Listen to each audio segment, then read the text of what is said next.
Hi friends, आज हम Rajasthan geography का एक बहुत इंपॉर्टेंट टॉपिक का नाम है हमारे पशु संपदा, जिसे अंग्रेजी में कहते हैं लाइव स्टॉक।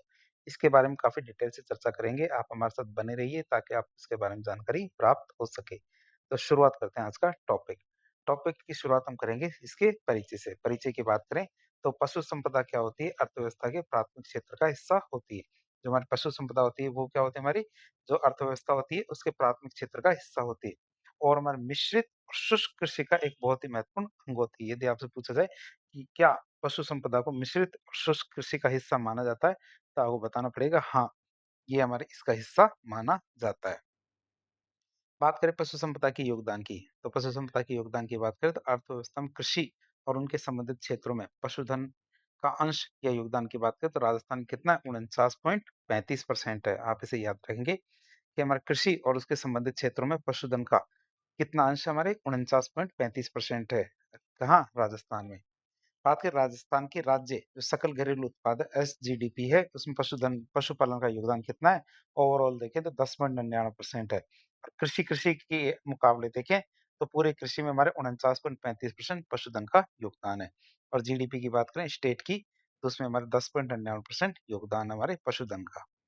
अब हम देखें कृषि और उससे संबंधित क्षेत्रों के विभाजन के बारे में, उसकी बात करें तो हमारे कृषि और संबंधित क्षेत्रों के विभाजन की बात करें जिसमें पशुधन 49.35% के साथ नंबर 1 पे है। कृषि फसलें आती है जिसमें हमारे 42.61% है। वानिकी क्षेत्र की बात करते हैं इसमें हमारे 7.49% है। और मत्स्य क्षेत्र की बात करें तो हमारे कितना 54% है। आप इसे याद रखेंगे। फिर बात करें विशेष तथ्य की, तो हमारे कृषि के उपक्षेत्रों में सर्वाधिक अनुमानित वृद्धि हमारे पशुधन में ही दर्ज की गई है, वो भी कितने 5.20%। ये हमारे क्या कृषि के जो क्षेत्र है, 4 उपक्षेत्र हमने देखे थे। कौन-कौन से उपक्षेत्र थे? पशुधन, कृषि, वानिकी और मत्स्य। ये 4 उपक्षेत्र थे। इसमें केवल और केवल क्या सबसे ज़्यादा वृद्धि किसमें हुई है? हमारे पशुधन में, और वो भी कितनी 5.20%। अब हम पशु गणना की बात करें जिसे हम कहते हैं लाइव स्टॉक सेंसस। तो पशु गणना की बात करते हैं कौन करता है, कहाँ से होती है? तो इसकी नोडल एजेंसी हमारे राजस्व मंडल अजमेर, जिसकी स्थापना 1 नवंबर 1949 में की गई थी। पहले ये जयपुर में इसकी स्थापना करने की बात चल रही थी, लेकिन बाद में इसको अजमेर में स्थापित किया गया था। बात करें कब-कब इससे पशु गणना होती है, तो प्रत्येक 5 साल में 1 बार पशु गणना की जाती है। पहली पशु गणना कब की गई थी? हमारे 1919 में पहली पशु गणना की गई थी। बात करें नस्ल आधारित जो पशु गणना थी, कि मतलब किस नस्ल के कौन से जानवर कहाँ-कहाँ हैं, तो इसकी पशु गणना की बात करें तो हमारी जो 18वीं पशु गणना हुई थी 2007 की, तो पहली बार नस्ल के आधार पे की गई थी। कब? 18वीं पशु गणना 2007 की थी, जो हमारे क्या नस्ल के आधार पर पशु गणना की गई थी। अब बात करें 20वीं पशु गणना की जो लेटेस्ट है, जिसके आंकड़े सबसे ज़्यादा आधिकारिक है, उसकी बात करें। इसके अनुसार कुल पशु संपदा कितनी है? राजस्थान कुल कुल पशु संपदा की बात करें, तो 2012 में कितनी थी? जिसे हम क्या कहते हैं 19वीं पशु गणना कहते हैं। तो उसकी बात करें तो उसमें हमारे 577.32 लाख पशु थे। कितने? 577.32 लाख पशु थे कब? 19वीं पशु गणना 2012 की के अनुसार। अब बात करें 2019 की, जो हमारी 20वीं पशु गणना थी, इसकी बात करते हैं यहाँ हमारे राजस्थान में 568.01 लाख। कितने? 568.01 लाख पशु है, किसके अनुसार? 20वीं पशु गणना के अनुसार। बात करें कमी की, तो कुल कमी हुई है हमारे 9.31 लाख की। तो पिछले 5 साल में, बस पिछले का मतलब 2019 के अंदर जो पशु गणना हुई थी उसके अनुसार, उससे पिछले 5 साल के अंदर या पिछली पशु गणना के अनुसार देखें तो 9.31 लाख की कमी हुई है, जो हमारे 1.61% है। राष्ट्रीय स्तर पे देखें तो राजस्थान की पशु संपदा क्या है? देश की कुल पशु संपदा का 10.7% है। कितनी? 10.60% है। यदि ओवरऑल देश के मुकाबले देखें तो राजस्थान में हमारे देश के मुकाबले 10.60% पशु है। उत्पादन में योगदान की बात करें 2022-23 के अनुसार, तो देश के कुल दुग्ध उत्पादन का जितना भी देश में दूध उत्पादन होता है उसका 14.51%, ऊन उत्पादन का 47.53% योगदान कौन देता है? राजस्थान देता है। आप इसे याद रखेंगे।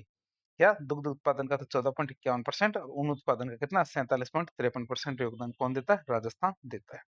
अब बात करें राजस्थान में पाए जाने वाले कौन कौन से पशु हैं और वो कितने कितने हैं, उसकी बात करें तो ओवरऑल देखें तो सबसे ज्यादा हमारे बकरी पाई जाती है। क्या? सबसे ज्यादा बकरी पाई जाती है, और वो कितनी 36.70% हमारे क्या बकरी पाई जाती है। गाय की बात करें तो हमारे 24.53%। भैंस की बात करें तो हमारे कितने 24.10%। और भेड़ की बात करें तो 13.91% हमारे भेड़ पाई जाती है। आप इसे याद रखेंगे। तो बकरी की बात करें तो 36.70%, गाय की बात करें तो 24.53%, भैंस की बात करें तो 24.10% और भेड़ की बात करें तो 13.91%। तो राजस्थान में सबसे ज़्यादा क्या है? बकरियाँ हैं। भारत के संदर्भ में राजस्थान के स्थान की बात करें, भारत के संदर्भ में देखें राजस्थान का स्थान, तो राजस्थान किन-किन मामलों में प्रथम स्थान पे, ऊँट के मामले में प्रथम स्थान पे, तो पूरे देश के जितने भी ऊँट है उसमें अगर 84.43% ऊँट केवल राजस्थान में है। गधों की बात करें तो 18.91% गधे राजस्थान में हैं और बकरियों की बात करें तो 14% बकरियां हमारे राजस्थान में, आप इसे याद रखेंगे। भैंसों की बात करें तो हमारे प्रथम स्थान पे तो नहीं है, लेकिन भैंसें भी है राजस्थान में खूब। तो भैंसें कितनी है? 12.37% और भेड़ हमारे 10.64%। तो प्रथम स्थान की बात कर रहे हैं तो ऊंट, गधे और बकरियां, इन तीन के मामले में राजस्थान पूरे देश में नंबर 1 पे। अब हम बात करें पशु घनत्व की। पशु घनत्व किसे कहते हैं और वो हमारे राजस्थान में कितना है? तो वर्ग किलोमीटर के हिसाब से है ये। 20 20वीं जो पशु गणना थी उसके अनुसार देखें, इसके अनुसार 20वीं पशु गणना के अनुसार देखें तो राजस्थान का औसत पशु घनत्व कितना है? 166 पशु प्रति वर्ग किलोमीटर। कितना? 166 पशु प्रति वर्ग किलोमीटर हमारे राजस्थान का औसत पशु घनत्व है।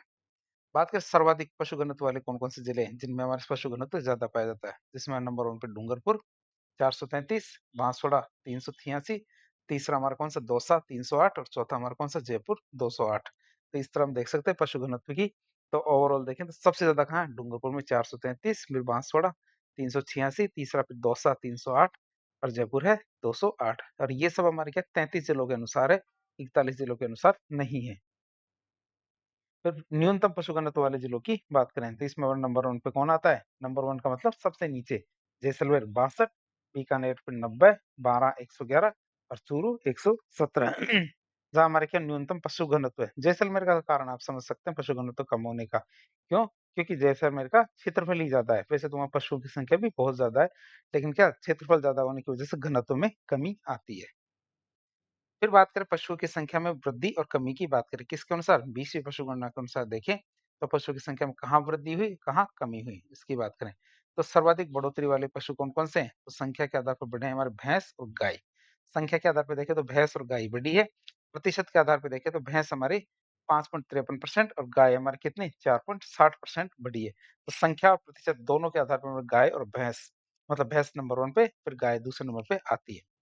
सर्वाधिक कमी वाले पशु की बात करें तो राजस्थान में कौन से पशु की संख्या सबसे कम हुई है इसकी बात करें तो संख्या के आधार पर देखें तो भेड़ सबसे ज्यादा, फिर बकरी, फिर ऊंट, फिर सुअर, फिर गधा।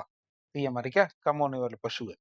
प्रतिशत के आधार पर देखें तो गधा हमारे 71.31%, खच्चर 60.33%, सुअर हमारे 34.87%, ऊँट 34.69% और भेड़ हमारे 12.35%। ये परसेंट है जिनकी कमी हुई है पिछली बार के मुकाबले। तो सब ज़्यादा हमारे क्या कौन-कौन से हैं? संख्या के आधार पे तो ये क्रम है भेड़, बकरी, ऊँट, सुअर, गधा। प्रतिशत के आधार पे देखें तो गधे सब ज़्यादा कम हुए हैं, फिर खच्चर, फिर सुअर, फिर ऊँट और फिर भेड़ कम हुए हैं राजस्थान से। अब हम देखेंगे पशुओं की मुख्य-मुख्य जो नस्लें हैं उनकी बात करें। तो सबसे पहली जो हमारा पशु आता है कौन? बकरी। बकरी की बात करें तो कहाँ सबसे ज़्यादा है बकरी? तो हमारे बाड़मेर में सबसे ज़्यादा बकरी है, सबसे कम हमारे धौलपुर में है। आप इसे याद रखेंगे कि बाड़मेर में तो सबसे ज़्यादा बकरी है, न्यूनतम कहाँ है और बकरी धौलपुर में। अब बात करें बकरियों के संबंध में कुछ खास बात, तो बकरी को हमारे गरीब की गाय कहा जाता है और हमारे क्या चलता-फिरता फ्रिज कहा जाता है। क्यों? क्योंकि इसके दूध को फ्रिज की ज़रूरत नहीं पड़ती। तो बकरी को क्या गरीब की गाय भी कहा जाता है, चलता-फिरता फ्रिज भी कहा जाता है। इसका जो मांस होता है उसको चेवण कहा जाता है, आप इसे याद रखेंगे। जो बकरी होती है तो बकरी के मांस को चेवण कहा जाता है। नागौर जिले के वरुण गाँव की जो बकरियाँ हैं सबसे ज़्यादा बेस्ट मानी जाती है। कहाँ? नागौर जिले के वरुण गाँव की बकरियाँ सबसे ज़्यादा बेस्ट मानी जाती है। अब इनकी नस्लों की बात करें तो हमारे मारवाड़ी और लोही एक बकरी की नस्ल है जो कहाँ पाई जाती है? हमारे जोधपुर, पाली, जालोर वाले क्षेत्र में, मतलब उत्तरी पश्चिमी राजस्थान में हमारे पाई जाती है। और ये किसके लिए प्रसिद्ध है? ये हमारे मांस के लिए प्रसिद्ध है। कौन सी? मारवाड़ी या लोही बकरी। फिर जखराना या फिर हमारे अलवरी नस्ल की बात करें तो हमारे अलवर बहरोड वाले क्षेत्र में पाई जाती है और सर्वाधिक दूध देने वाली नस्ल कौन सी? जखराना अलवरी। फिर शेखावटी की बात करें तो ये हमारी सीकर झुंझुनू में पाई जाती है और बिना सींग वाली नस्ल है ये हमारी क्या है? बिना सींग वाली नस्ल है जो हमारे किसने विकसित की है? काजरी, जो वैज्ञानिक काजरी के जो वैज्ञानिक है उनके द्वारा विकसित की गई कौन सी? शेखावटी। आप इसे याद रखेंगे।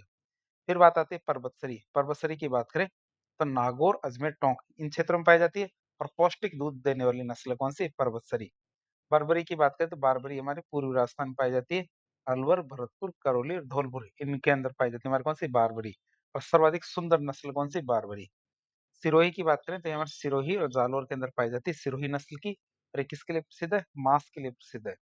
जमुनापरी की बात करें तो हाड़ौती क्षेत्र जैसे हमारे कोटा, बूंदी, झालावाड़ इनके लिए अंदर पाई जाती है और ये हमारे मांस और दूध के लिए मतलब दोनों के लिए प्रसिद्ध है कौन-सी? जमुनापरी। तो इस तरह हमने बकरी की कौन-कौन सी नस्लें देख ली। ये थी हमारी मारवाड़ी, लोही, जखराना, अलवरी, शेखावटी, परबतसरी, बारबरी, सिरोही, जमुनापरी। अब हम देखेंगे गौवंश के बारे में, जो कैटल है, काऊ है, इनके बारे में बातचीत करेंगे। तो वितरण की बात करें तो सबसे ज़्यादा हमारे गाय कहाँ पाई जाती है? बीकानेर और जोधपुर के अंदर। न्यूनतम कहाँ पाई जाती है हमारी? धौलपुर के अंदर क्योंकि धौलपुर का क्षेत्रफल ही कम है। फिर नस्लों की बात करें हमारी गौवंश की, तो इसमें गाय राठी नस्ल की गाय की बात करें, ये कहाँ पाई जाती है? हमारे बीकानेर, जैसलमेर, श्रीगंगानगर में पाई जाती है। बात करें इसकी, जो राठी है इसकी, तो सर्वाधिक दूध देने वाली नस्ल है और इसे हमारे राजस्थान की कामधेनु भी कहा जाता है। राठी की बात करें तो राठी को क्या कहा जाता है? सर्वाधिक दूध देने वाली नस्ल कहा जाता है और इसे हमारे क्या राजस्थान की कामधेनु भी कहा जाता है। और ये किसके मिश्रण से बनी है? ये हमारी लाल सिंधी और साहीवाल जो नस्लें हैं, इन दोनों के मिश्रण से बनी है कौन सी? राठी नस्ल। थारपारकर की बात करें तो जैसलमेर, बाड़मेर, जोधपुर इन क्षेत्रों में पाई जाती है थारपारकर। हमारा सिंध प्रांत जो पाकिस्तान में है, मालानी जो बाड़मेर है, इनकी मूल नस्ल कौन सी? थारपारकर। फिर आती है गिर। गिर की बात करें तो मूलतः गुजरात की नस्ल है ये और राजस्थान के अजमेर, भीलवाड़ा, चित्तौड़गढ़ इन क्षेत्रों में पाई जाती है। नागौरी की बात करें तो नागौर में पाई जाती है और इसके जो बैल है ये दौड़ने, भार वहन करने और कृषि कार्यों में सर्वश्रेष्ठ माने जाते हैं कौन से? नागौर के, नागौरी। फिर आता है कांकरेज। कांकरेज की बात करें तो बाड़मेर और जालौर क्षेत्र में पाई जाती है। ये हमारी गाय कांकरेज, जिसका मूल स्थान कहाँ है? गुजरात है। मेवाती की बात करें तो अलवर और भरतपुर क्षेत्रों में पाई जाती है कौन सी? मेवाती। और ये हमारी नस्ल किस में ज्यादा उपयोगी है? ये बोझा ढोने हेतु सब ज्यादा काम की है कौन सी? मेवाती। हरियाणवी की बात करें तो सीकर झुंझुनू में पाई जाती है हमारी हरियाणवी, जिसका मूल स्थान कहाँ है? हरियाणा है। फिर मालवी की बात करें तो झालावाड़, कोटा और चित्तौड़गढ़ कहाँ? झालावाड़, कोटा, चित्तौड़गढ़ में पाई जाती है, जिसका मूल स्थान क्या है? मालवा, मध्य प्रदेश है। मालवा मध्य प्रदेश का मूल स्थान है। सांचौरी की बात करें तो जालौर और सिरोही में पाई जाती है सांचौरी और डेयरी उद्योग के लिए प्रसिद्ध है कौन सी? सांचौरी नस्ल। अब हम देखेंगे गायें होती है तो गायों की विदेशी नस्लों के बारे में बात करें तो गायों की विदेशी नस्लों में एक आती है जर्सी गाय, जिसका मूल स्थान कहाँ है? अमेरिका में। फिर आती है रेड डेन। डेन नाम में डेन है इसलिए इसको कहेंगे डेनमार्क की गाय। तो रेड डेन हमारी डेनमार्क की है, जर्सी गाय हमारी कहाँ की है? अमेरिका की है। फिर एक गाय आती है हमारी कौन सी? हॉलिस्टीन गाय। हॉलिस्टीन गाय की बात करें जिसका मूल स्थान क्या? हॉलैंड और स्टीन मतलब डेनमार्क, तो हॉलैंड और डेनमार्क की मूल स्थान वाली है हॉलिस्टीन गाय। इसके शरीर पे काले और सफेद चकत्ते पाए जाते हैं। कई गाय आपने देखी होगी जिनके शरीर पे काले और सफेद चकत्ते पाए जाते हैं। और ये सर्वाधिक दूध देने वाली विदेशी नस्ल कौन सी? हॉलिस्टीन गाय। तो हमने बकरी और गाय के बारे में बातचीत कर ली। अब बात करेंगे हम भैंस के बारे में जिसे बफेलो कहा जाता है। सबसे पहले इसके वितरण की बात करें तो भैंसें सबसे ज्यादा पाई जाती है हमारी जयपुर में और सबसे कम पाई जाती है हमारी जैसलमेर में। तो भैंसे की बात करें तो भैंसें सबसे ज़्यादा कहाँ पाई जाएगी? जयपुर में और सबसे कम जैसलमेर में पाई जाएगी। अब इसकी नस्लों के बारे में बात करें। एक नस्ल आती है भैंस की हमारी कौन-सी? हुंडी, जिसे मुर्रा नस्ल भी कहते हैं। ये कहाँ पाई जाती है? पूर्वी राजस्थान में। तो राजस्थान में सबसे ज़्यादा सर्वाधिक पाई जाने वाली और सबसे ज़्यादा दूध देने वाली नस्ल कौन-सी हमारी? मुर्रा या हुंडी। फिर आती है हमारी कौन-सी भैंस? सूरती। सूरती की बात करें तो हमारे उदयपुर, जालोर, सिरोही इन क्षेत्रों में पाई जाती है, जिसका मूल स्थान हमारे गुजरात है। हमारे सूरती, जाफराबादी और मेहसाणा ये तीनों नस्लें क्या है? मूल रूप से हमारे गुजरात की है। कहाँ की है? गुजरात की कौन-सी? सूरती, जाफराबादी और मेहसाणा। सूरती तो हमारे उदयपुर, जालोर, सिरोही में पाई जाती है। जाफराबादी हमारी दक्षिणी-पश्चिमी राजस्थान में और मेहसाणा भी हमारे दक्षिणी-पश्चिमी राजस्थान में पाई जाती है। फिर एक नस्ल आती है हमारी भदावरी। कौन-सी नस्ल है? भदावरी। इसकी बात करें हमारे पूर्वी राजस्थान में पाई जाती है और बात करें इसकी तो इसका जो दूध होता है उसमें सर्वाधिक वसा मतलब फैट होती है, जिसका मूल स्थान कहाँ है? उत्तर प्रदेश था। किसका? भदावरी का। भैंसों की और नस्लों की बात करें तो वो कौन कौन सी नस्लें हमारी? नागपुरी, रथ, राठ। के नागपुरी, रथ, राठ ही हमारी क्या भैंसों की अन्य नस्लें। एक और हमारे जो वन्य जीव आता है, वन्य जीव नहीं है ये हमारे क्या जो कैटल है उसकी बात करें पशुधन में अगला नंबर आता है हमारा भेड़ का। भेड़ की बात करें तो राजस्थान में भेड़ सब ज्यादा कहाँ पाए जाते हैं? ये हमारे बाड़मेर में पाए जाते हैं सब ज्यादा पशुधन। और बात करें कौन-सा जो भी भेड़, सबसे कम कहाँ पाया जाएगा? बांसवाड़ा में। तो सबसे ज़्यादा हमारे बाड़मेर में भेड़ पाए जाते हैं और सबसे कम हमारे बांसवाड़ा में पाए जाते हैं। भेड़ों की नस्लों की बात करें, एक आती है हमारी कौन-सी?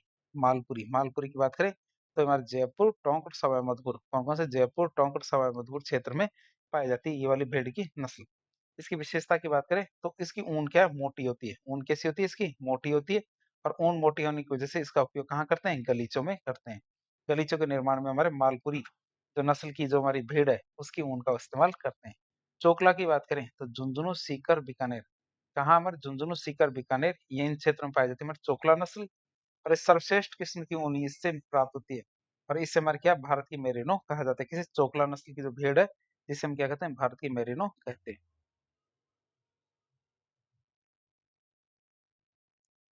तो हमारे सोनाडी और चनोथर की बात करें, चनोथर मतलब जिसके कान जमीन को छूते हैं, चनोथर का मतलब होता है जिसके कान जमीन को छूते हो। ये कौन सी नस्ल हमारे, सोनाडी या चनोथर, ये भी हमारे भेड़ की नस्ल है। एक बार परीक्षा में पूछा गया था चनोथर किसकी नस्ल है, भेड़, बकरी, इस तरह ऑप्शन में आए थे। तो चनोथर हमारी क्या है, भेड़ की नस्ल है, न कि बकरी की। तो हमारे उदयपुर, डूंगरपुर, चित्तौड़गढ़ यहाँ पाई जाती है और लंबे कान वाली नस्ल है। फिर नाली की बात करें तो हनुमानगढ़ और श्रीगंगानगर। वैसे तो नाली का आपके बारे में पता होगा कि जो हमारी घग्गर नदी है, जो ये हमारे हनुमानगढ़ और जो श्रीगंगानगर वाले क्षेत्र में जो अफवाह क्षेत्र है किसका, घग्गर नदी का, उसे नाली कहते हैं। उस क्षेत्र में नाली कहा जाता है। तो वहाँ जो भेड़ की नस्ल पाई जाती है उसे भी नाली कहा जाएगा। तो घग्गर नदी क्षेत्र में पाई जाती है। फिर आती है पूगल। पूगल की बात करें तो हमारे कहाँ पाई जाती है, बीकानेर के अंदर। मगरा की बात करें तो मगरा हमारे बीकानेर में पाई जाती है और बीकानेरी चोकला के नाम से भी जानी जाती है। कौन सी, मगरा नस्ल क्या हमारे बीकानेर में पाई जाती है और बीकानेर चोकला के नाम से भी प्रसिद्ध है। फिर आती है हमारे मारवाड़ी, ये हमारे जोधपुर, बाड़मेर, नागौर, पाली, कहाँ का, जोधपुर, बाड़मेर, नागौर, पाली इन क्षेत्रों में पाई जाती है। कौन सी, मारवाड़ी नस्ल। ये इसकी बात करें तो सर्वाधिक रोग प्रतिरोधक क्षमता पाई जाती है किसमें, मारवाड़ी नस्ल में। फिर जैसलमेरी की बात करें तो जैसलमेर और जोधपुर में पाई जाती है और सर्वाधिक ऊन प्राप्त होती है हमारे जैसलमेरी नस्ल से। खैरी की बात करें तो जोधपुर, पाली, नागौर इन क्षेत्रों में पाई जाती है खैरी, जो हमारे गलीचों के लिए सबसे ज्यादा उपयोगी ऊन प्रदान करती है। कौन सी, खैरी नस्ल। अब ये तो हमने देसी नस्लों के बारे में बात करी, और कौन कौन सी थी हमारी, मालपुरी, चोकला, सोनाडी या फिर चनोथर, नाली, पूगल, मगरा, मारवाड़ी, जैसलमेरी और खैरी। अब बात करेंगे भेड़ों की जो विदेशी नस्लें हैं उनकी बात करें तो एक आती है हमारी रूसी मेरिनो, ये हमारे टोंक, जयपुर, सीकर में पाई जाती है। रैम्बुल की बात करें तो ये हमारे टोंक में, डोरसेट की बात करें टोंक में, और कोरिडेल की बात करें तो ये हमारे चित्तौड़गढ़ में पाई जाती है। बात करें खैरी नस्ल के बारे में, एक थोड़ी छोटी-सी जानकारी ले लेते हैं, जो हमारी लास्ट वाली थी, जिसका और ऊन गलीचों में काम आता है। तो खैरी नस्ल हमारे राजस्थान की 9वीं नई मान्यता प्राप्त आईसीएआर, जो हमारे राष्ट्रीय पशु आनुवंशिक संसाधन ब्यूरो है, उसके द्वारा 6 जनवरी 2025 को स्वदेशी नस्ल की भेड़ विकसित की गई, जो अपने उच्च गुणवत्ता वाली ऊन और प्रवास क्षमता के लिए जानी जाती है। कौन सी, खैरी नस्ल। अगला हमारा पशु आता है कौन, ऊँट। ऊँट की बात करें तो ऊँट सबसे ज्यादा कहाँ पाया जाता है, जैसलमेर में। ऊँट सबसे ज़्यादा हमारे जैसलमेर में पाया जाता है और सबसे कम हमारे प्रतापगढ़ में पाया जाता है। बात करें इसकी नस्लों की तो बीकानेरी एक नस्ल है, जो कहाँ पाई जाती है, बीकानेर में। इसका उपयोग कहाँ किया जाता है, बोझा ढोने में उपयोगी है। और इसके कान और आँखों पर बाल होते हैं, किसके, बीकानेरी नस्ल के जो हमारे ऊँट है उसकी कान और आँखों पर क्या, बाल पाए जाते हैं। फिर हमारा नाचना ऊँट है, तो ये हमारे जैसलमेर के अंदर पाया जाता है और इस सुंदरता दौड़ के लिए जाना जाता है। कौन सा, नाचना ऊँट। फिर गोमट की बात करें तो हमारे जोधपुर में पाया जाता है, सवारी के लिए प्रसिद्ध कौन सा, गोमट ऊँट। कैरूपाल की बात करें तो चूरू, बीकानेर के अंदर पाया जाता है कैरूपाल, और सवारी के लिए प्रसिद्ध है कौन सा, कैरूपाल ऊँट। तो ऊँटों की हमने कौन-कौन सी नस्लें देख ली, बीकानेरी, नाचना, गोमट और कैरूपाल। अन्य नस्लों की बात करें तो हमारे सिंधी, कच्छी, मेवाड़ी, मारवाड़ी, जोधपुरी, ये हमारे के ऊँटों की अन्य नस्लें हैं। तो ऊँटों के बाद नंबर आता है हमारा किसका, अश्व या घोड़ों का। घोड़ों की बात करें तो घोड़े सबसे ज्यादा कहाँ पाए जाते हैं, तो वितरण की बात करें तो सबसे ज्यादा हमारे बीकानेर, बाड़मेर में पाए जाते हैं। घोड़े कहाँ पाए जाते हैं, बीकानेर, बाड़मेर में सबसे ज्यादा, और सबसे कम हमारे डूंगरपुर में पाए जाते हैं। बात करें घोड़ों की नस्लों की बात करें तो एक नस्ल आती है हमारे कौन सी, मालानी, फिर मारवाड़ी, फिर काठियावाड़ी। मालानी की बात करें तो बाड़मेर का गूढ़ा मलानी क्षेत्र, बालोतरा का सिवाना क्षेत्र, यहाँ पे हमारे मालानी नस्ल के घोड़े पाए जाते हैं। विशेषता की बात करें तो सर्वश्रेष्ठ घोड़ों की नस्ल कौन सी, मालानी, जो हमारे मल्लीनाथ जी के लिए प्रसिद्ध है, वो वाला क्षेत्र। बात करें मारवाड़ी की तो पश्चिमी राजस्थान में पाई जाती है। काठियावाड़ी की बात करें तो बाड़मेर और जालौर में हमारे काठियावाड़ी नस्ल के घोड़े पाए जाते हैं। बात करें इनकी काठियावाड़ी नस्ल के घोड़ों की तो इनका सिर अरबी घोड़े जैसा होता है, मतलब इनका सिर कैसा दिखता है, अरबी घोड़े की तरह दिखता है। बात करें दूसरे पशुधन का वितरण की बात करें तो ये तो हमने कुछ पशुधन के बारे में देख लिया। अब गधों की बात करें तो गधे हमारे सबसे ज्यादा बाड़मेर में पाए जाते हैं। कुक्कुट मतलब मुर्गी सबसे ज्यादा हमारे अजमेर और उदयपुर में पाई जाती है। सुअर की बात करें तो सुअर सबसे ज्यादा जयपुर और भरतपुर में पाए जाते हैं। और खच्चर की बात करते हैं हमारे सबसे ज्यादा कहाँ पाए जाते हैं, अलवर में पाए जाते हैं। आप इसे याद रखें। अब हम देखेंगे पशुओं के प्रजनन केंद्र और अनुसंधान केंद्र के बारे में, क्या पशुओं के प्रमुख प्रमुख हमारे पशु प्रजनन और अनुसंधान केंद्र के बारे में बातचीत करते हैं। जैसे एक आता है हमारा राष्ट्रीय ऊंट अनुसंधान केंद्र। या राष्ट्रीय ऊंट अनुसंधान केंद्र कहाँ हमारे जोहड़बीड़ बीकानेर के अंदर। आप इसे याद रखेंगे कि राष्ट्रीय ऊंट अनुसंधान केंद्र कहाँ हमारे जोहड़बीड़ बीकानेर में। फिर आता है केंद्रीय पशु अनुसंधान केंद्र, ये हमारे सूरतगढ़ श्रीगंगानगर में। एक आता है हमारा कसवारी, कसवारी मतलब भेड़ एवं ऊन अनुसंधान केंद्र, ये हमारे अंबिकानगर टोंक में है। भेड़ प्रजनन केंद्र नहीं, ध्यान रखना ये दोनों चीजें अलग अलग है। कौन कौन सी, भेड़ एवं ऊन अनुसंधान केंद्र मतलब कसवरी, ये हमारे अंबिकानगर टोंक में है। तो दूसरा भेड़ प्रजनन केंद्र हमारे दो है। पहला तो हमारे सीकर में है, फतेहपुर वाली जगह पे। एक डीडवारम कुचामन में है, बांकलिया नामक जगह पे। तो आप इसे याद रखेंगे। फिर भैंस अनुसंधान केंद्र की बात करें तो वल्लभनगर उदयपुर में भैंस प्रजनन केंद्र हमारे डग झालावाड़ और कुम्हेर डीग में है। कहाँ, डग झालावाड़ और कुम्हेर डीग में है। फिर बात करें बुल मदर फार्म, ये हमारे क्या चांदनगांव जैसलमेर में। कहा, बुल मदर फार्म हमारे कहा चांदनगांव जैसलमेर में है। बकरी प्रजनन केंद्र रामसर अजमेर में। सुअर प्रजनन केंद्र हमारे कहाँ पे, अलवर में है। आप ये याद रखना, जो सुअर से संबंधित हमारा किसान आंदोलन था, वो भी हमारे क्या अलवर का किसान आंदोलन था, जहां हमारे किसान किससे परेशान थे, हमारे सुअरों से परेशान थे। तो सुअरों का प्रजनन केंद्र भी हमारे कहाँ बनाया गया है, हमारे अलवर के अंदर। फिर बात करें अश्व प्रजनन एवं अनुसंधान केंद्र, क्या अश्व प्रजनन अनुसंधान केंद्र की बात करें तो कहा हमारे कैरू जोधपुर में। अब हम बात करें पशुओं से संबंधित कौन कौन से रोग हो सकते हैं। तो पशुओं में होने वाले रोगों की बात करें, एक रोग होता है हमारे कौन सा, शीप पॉक्स। तो नाम में शीप है, तो शीप में हमारे भेड़ और बकरी इनके होता है। फिर ब्लू टंग की बात करें तो टंग मतलब टांग, तो भेड़ के अंदर पाई जाएगी blue tongue. Swine flu H1N1 की बात करें तो सुअर में होता है। रेबीज हमारे कुत्ते में मतलब श्वान में होता है। बर्ड फ्लू तो बर्ड में केवल एक ही उड़ता है, कौन, मुर्गी, तो मुर्गियों में होता है हमारे बर्ड फ्लू H5N1। फिर सर्रा या तिवर्सा की बात करें तो मुख्यतः कहाँ होता है, ऊंट में होता है। या सर्रा या तिवर्सा की बात करें तो हमारे किस में होता है, ऊंट में होता है। रानीखेत की बात करें तो हमारे मुर्गियों में होता है। रानीखेत रोग किस में होता है, मुर्गियों में। और खुरपका मुंहपका रोग की बात करें, फुट एंड माउथ डिजीज की, तो हमारे गाय और बैल के अंदर पाया जाता है कौन सा, खुरपका मुंहपका रोग। जो हमारे खुर वाले जानवर होते हैं, पशु होते हैं, इनके अंदर पाया जाता है खुरपका मुंहपका रोग। अब बात करें राजस्थान में पाए जाने वाले मतलब होने वाले जो पशु मेले हैं उनकी बात करें। और जितने पशु मेले होते हैं ये कौन आयोजित करता है, ये हमारा पशुपालन विभाग राजस्थान के द्वारा आयोजित किए जाते हैं। किसके द्वारा, पशुपालन विभाग राजस्थान के द्वारा आयोजित किए जाते हैं बहुत सारे पशु मेले। कौन कौन से हैं, एक पशु मेला हमारे कौन सा, श्री बलदेव पशु मेला। कौन सा, श्री बलदेव पशु मेले की बात करें, ये मेड़ता नागौर में आयोजित होता है। और किससे संबंधित है, नागौरी गौवंश के लिए। फिर बात है हमारे श्री तेजाजी पशु मेला, ये परबतसर नागौर में होता है। ये भी हमारे नागौरी किस्म के या नागौरी नस्ल के जो गोवंश है इसके लिए होता है। श्री रामदेव पशु मेला, ये मानासर नागौर में, ये नागौरी वही सेम है, सेम सेम बात है, नागौरी वंश के जो पशु है उनके लिए प्रसिद्ध है।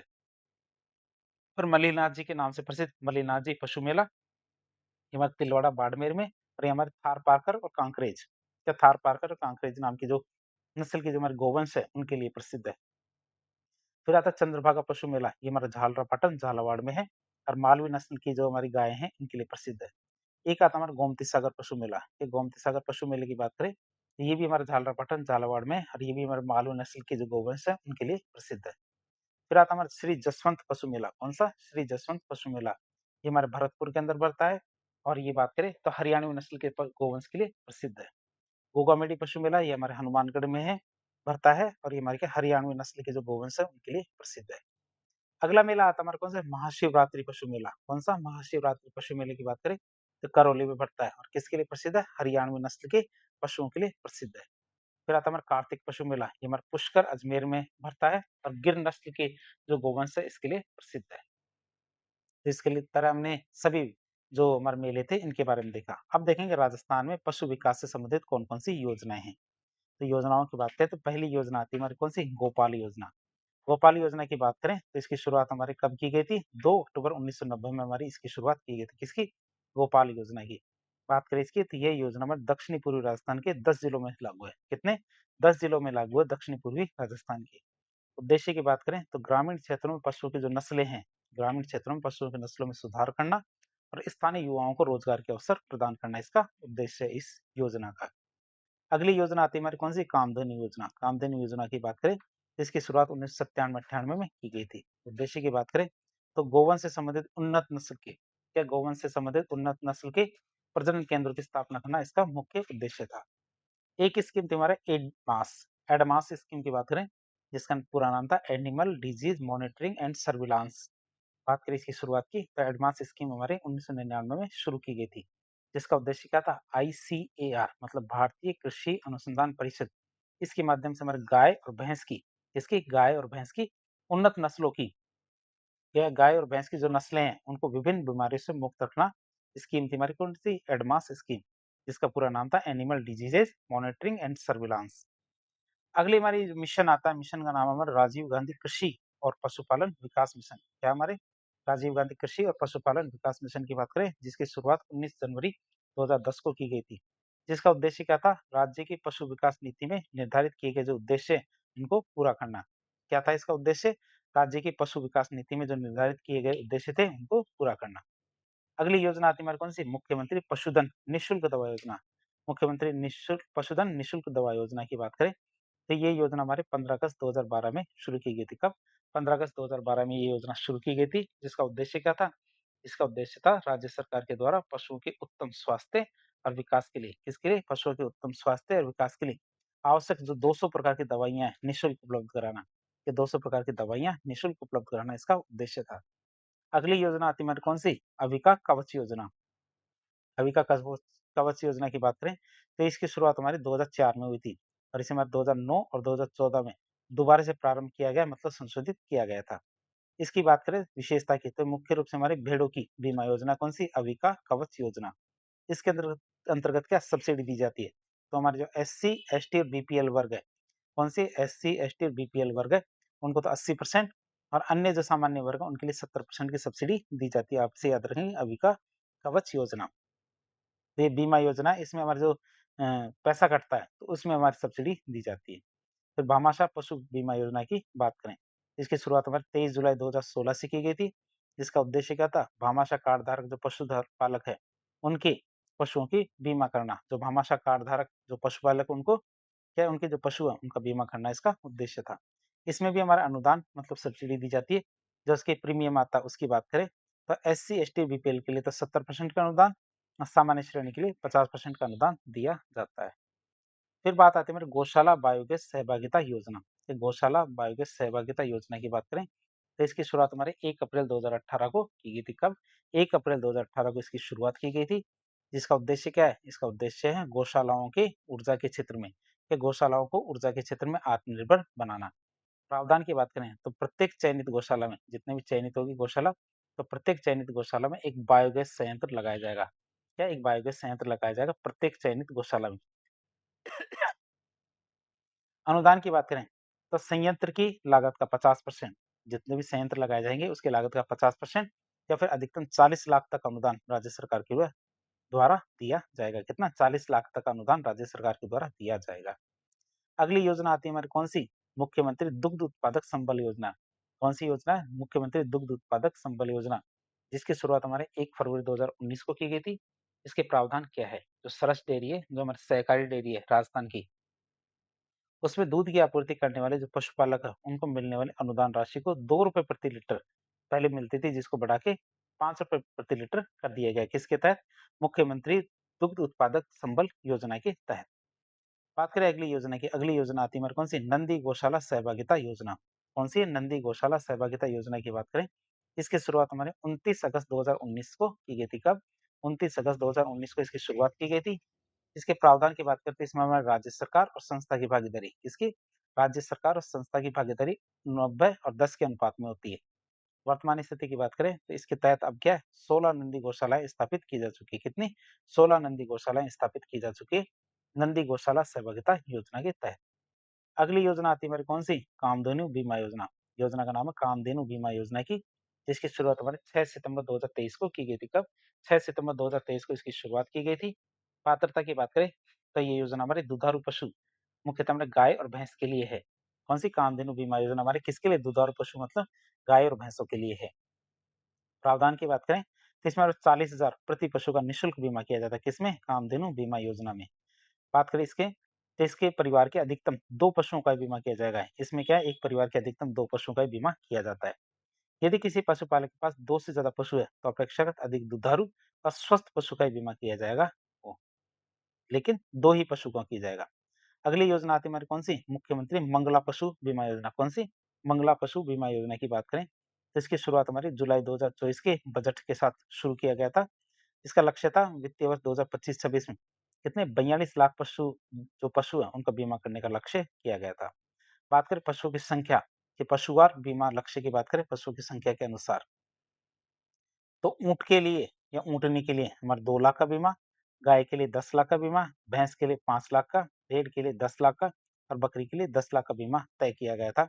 ये हमारे बकरी इनकी संख्या अलग-अलग हो सकती है, लेकिन इनके लिए ये बीमा राशि तय की गई थी। अब इनके संबंध में कुछ अन्य तथ्यों की बात करें, तो हमारा ऊँट संरक्षण और विकास की बात करें, तो जो हमारे नवजात ऊँट हैं, उनके लालन-पालन, पोषण के लिए पहले 10,000 रुपए की राशि दी जाती थी 1 ऊँट पर, उसको बढ़ा के कितनी 20,000 की राशि कर दी गई है। डेयरी इंफ्रास्ट्रक्चर की बात करें तो Rajasthan cooperative dairy infrastructure development fund जिसकी राशि 1000 करोड़ से बढ़ा के कितनी 2000 करोड़ कर दी गई है। ये हमारे प्री के लिए सवाल है जो ऑब्जेक्टिव में आते हैं। बात करें पशुपालक विकास कोष की, तो इसकी राशि हमारी कितनी 250 करोड़ फिक्स कर दी गई है। मिल्क प्रोसेसिंग प्लांट की बात करें तो हमारे अलवर में इसको स्थापित किया गया है, जिसकी क्षमता क्या होगी 3 लाख लीटर प्रतिदिन। लागत की बात करें तो इसमें हमारे 200 करोड़ रुपए लगाए गए हैं।